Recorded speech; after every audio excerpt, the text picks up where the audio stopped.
नमस्कार, आदाब, सत श्री अकाल। मैं हूं आपका दोस्त शशांक। एक बार फिर से मेरे चैनल ब्रिलियंट टेक गुरु जी पे आप सभी का स्वागत है। दोस्तों, आज जो मैं आपको कहानी सुनाने जा रहा हूं, ये एक सच्ची घटना पर आधारित है। हापुड़ के रहने वाले एक मनोहर की। जहां मनोहर रहता था, उसके घर के पास में एक पुराना कब्रिस्तान था और इसकी छत से कब्रिस्तान बिल्कुल साफ दिखाई दिया करता था। अक्सर मनोहर जब भी अपने घर से जाया करता था तो इस कब्रिस्तान को पार करके ही जाना पड़ता था।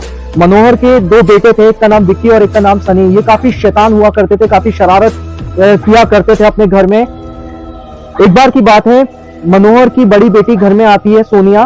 तो इसके तीनों बच्चे जो होते हैं वो एक रात के करीब 12 बजे अपने कमरे में बैठकर ये तीनों ट्रूथ एंड डियर का गेम खेल रहे होते हैं। तो जब डियर की बात आती है तो जो सोनिया होती है, मनोहर की बड़ी बेटी, वो डियर को सिलेक्ट करती है। तो इसके जो दोनों यानी सोनिया के जो दोनों भाई होते हैं, विक्की और सनी, ये सोनिया को बोलते हैं कि तुमने डियर सेलेक्ट करा है, उसके बाद में हम तुम्हें कोई भी डियर देंगे तो तुम्हें उसको पूरा करना पड़ेगा। तो सोनिया बहुत डर जाती है, उसको ये बोलती है कि मुझे कोई ऐसा डियर मत देना जो कि मैं नहीं कर पाऊं। वो कहते हैं नहीं, ऐसा कोई डियर नहीं देंगे, बस तुम्हें छत पे जाना है और छत पे जाने के बाद में वहां से गमले में लगे हुए फूल को तोड़ के लाना है, ताकि हमें यकीन हो जाए तुम छत पे से होके आई हो। सोनिया इन दोनों से मना करती है कि मैं छत पे नहीं जाऊंगी, अगर मैं छत पे जाऊंगी तो मुझे कब्रिस्तान दिखेगा, जो कि वो बहुत भयानक है। अक्सर उसके बारे में कहा गया है कि रात के टाइम उसको देखने से बहुत बुरी चीजें दिखाई देती है वहां पे देखने से।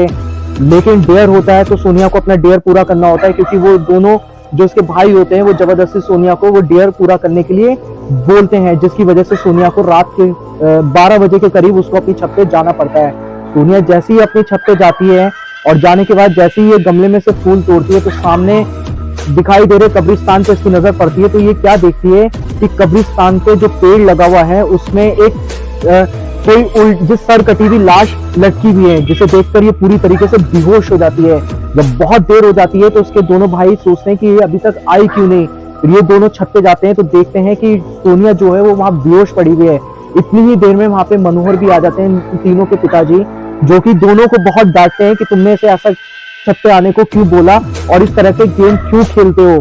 खैर कोई बात नहीं। उसके बाद में सोनिया जब नीचे आती है तो नीचे लाते हैं और लाने के बाद में जब सोनिया होश में आती है तो वो पूरी बात बताती है। उसके बाद में जो सनी होता है उसको यकीन नहीं होता है इस बात में, और सनी पता लगाना चाहता है क्या सच में ऐसा हुआ है, क्या सोनिया हमसे झूठ बोल रही है। लेकिन ये झूठ वाली बात नहीं होती है, क्योंकि वो बेहोश भी हुई थी। विक्की उसको बोलता है कि नहीं, सोनिया झूठ नहीं बोल रही होगी, क्योंकि सोनिया जिस टाइम हमने सोनिया को देखा था वो काफी पसीने में थी और वो बेहोश थी। वो अपने भाई को समझाने की काफी कोशिश करता है, लेकिन सनी इन सब चीजों में यकीन नहीं रखता था। तो सनी कहता है नहीं, मैं पता लगाने जाऊंगा। और विक्की और सनी दोनों ही अगले दिन उस कब्रिस्तान में जाते हैं। रात में जा रहे होते हैं और घूम रहे होते हैं, तब तक उनको कुछ वहां पे ऐसा कुछ महसूस नहीं होता। लेकिन अचानक से जो विक्की होता है उसका पैर कोई पकड़ लेता है वहां पे, हैरी अपना पैर वहां पे छुड़ा लेता है और ये वहां से भागने के लिए अपने भाई को बोलता है, लेकिन सनी वहां से नहीं भागता। सनी कहता है नहीं, मैं पता लगाऊंगा, क्योंकि ये दूर होते हैं काफी दोनों भाई। तो ये बोलता है दूर से कि सनी को मना करता है कि यहाँ से चलते हैं, लेकिन सनी नहीं मानता। इतनी ही देर में सनी का कोई पैर पकड़ के कब्र के अंदर खींच लेता है। ये भागता है और भागने के बाद में अपने पिताजी को सारी बात बताता है। इसके पिताजी इन दोनों की फिर से डांट लगाते हैं और अपने बेटे को बोलते हैं विक्की को, जाओ जल्दी से मंदिर में से जाके शंख लेकर आओ और वहां से गंगा जल लेकर आओ, हमें अभी चलना होगा, वरना सनी के साथ कुछ भी हो सकता है। वहां पे प्रेत आत्माओं का काफी बास है। ये लोग वहां पे जाते हैं। जाने के बाद में ये ढूंढते हैं। ढूंढने के बाद में इनको वहां से कब्र में से काफी अजीब तरीके से आवाजें आ रही होती हैं। ये समझ जाते हैं कि सनी जरूर इसी कब्र के अंदर है और प्रेत आत्माओं ने इसको अपने वश में कर लिया है। जो बुरी प्रेत आत्माएं होती हैं वो वहां पे जाते हैं और गड्ढा खोदना शुरू करते हैं। जब ये खोद लेते हैं, ये अपने बेटे से बोलता है कि तुम जल छड़कते रहो, क्योंकि जल छड़कने से आत्माएं हमारे ऊपर अटैक नहीं करेंगी, हमें कोई नुकसान नहीं पहुंचाएंगी। ये खैर अपने बेटे को वहां से निकालते हैं। निकालने के बाद घर लेकर आते हैं। उसके बाद मनोहर वो जगह छोड़कर दूसरी जगह चले जाते हैं, उस शहर को छोड़ देते हैं।